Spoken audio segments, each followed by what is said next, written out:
হুটকির শিরা বানানোর জন্য হেনে নিচে ভুট্টা মার্কা একটা হুটকি, আর এই হুটকিটা হচ্ছে ইলশার হুটকি।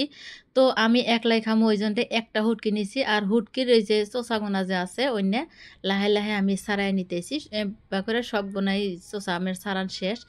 এখন আমি মাছ বরাবর কাইটে নিমু, মানে তাজা ইলশা যেভাবে খাওয়া হয় ঠিক ওইভাবে রান্না করমু। তো এই যে দেখতেছে হুটকির ভিতরের অংশটা মনকা তাজা আছে এরমই দেখা গেতেছে, খুবই ভালো হুটকি। তো হুটকিটা কোটা হয়ে গেছে গা। এখন রান্না করবো তার জন্য চুলায় কড়াই দিছি, কড়ার মধ্যে দিয়ে দিলাম সামান্য পরিমাণে সর্ষের তেল, বেশি পরিমাণ দেন অল্প দিছি। তারপর দিয়ে দিলাম পেঁয়াজ, পেঁয়াজ গোনা ব্রাউন কালার করে ভাইজা নেবো। তো ওই যে ভাজা হয়ে গেছে গা। এখন দিয়ে দিলাম একটা আলু, আমি হুটকির হাতে আলু আর টমেটো দিয়ে রানবো, একটা টমেটো একটা আলু দিছি। তারপর দিয়ে দিলাম অনেক গোনা কাঁচামরিচ। এখন দিয়ে দিলাম হুটকিটা, হুটকিটা অল্প আমি পোড়াই নিছিলাম।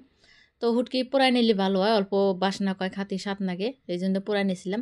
এখন দিয়ে দিতেছি নুন মরিচ হলুদ, তারপর যা যা লাগে মানে মশলাপাতি যা লাগে সব কিছু দিলাম। দেওয়ার পর কিছু গোটা রসুন দিলাম, গোটা রসুন খাতি হুটকির হাতে খাতে আমার খুবই ভালো লাগে, তার জন্য দিয়ে দিলাম।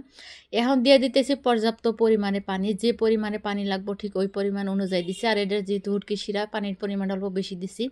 তারপর দিয়ে দিলাম আমি ছেঁচা রসুন, রসুনটা আমি পরে ব্যবহার করি, আমার কাছে খুবই স্বাদ লাগে পরে দিলি, সোমবারে দিলে ভালো লাগে না, এই জন্য আমি পরতে দিয়ে দিই। তরকারি হয়ে গেছে গা, এই যে দেহ ঝোলের পরিমাণ ঠিক এরম থাকবো। এই অবস্থায় আমি নামায় অনেকক্ষণ রেখে দিচ্ছি, দেওয়ার পরে এরম হয়ে গেছে গা যে ঝোলটা আরও কিছু কমছে। তো এখন সম্পূর্ণ হয়ে গেছে গা, এখন ভাত খামো আমি। তো কিছু ভাত নিছি, ভাত নেওয়ার পরে এই যে শুটকির তরকারিটা দিছি, এক পিস শুটকি নিছি, আর দিয়ে দিলাম কয় ফালা আলু, আর দিয়ে দিলাম টমেটো।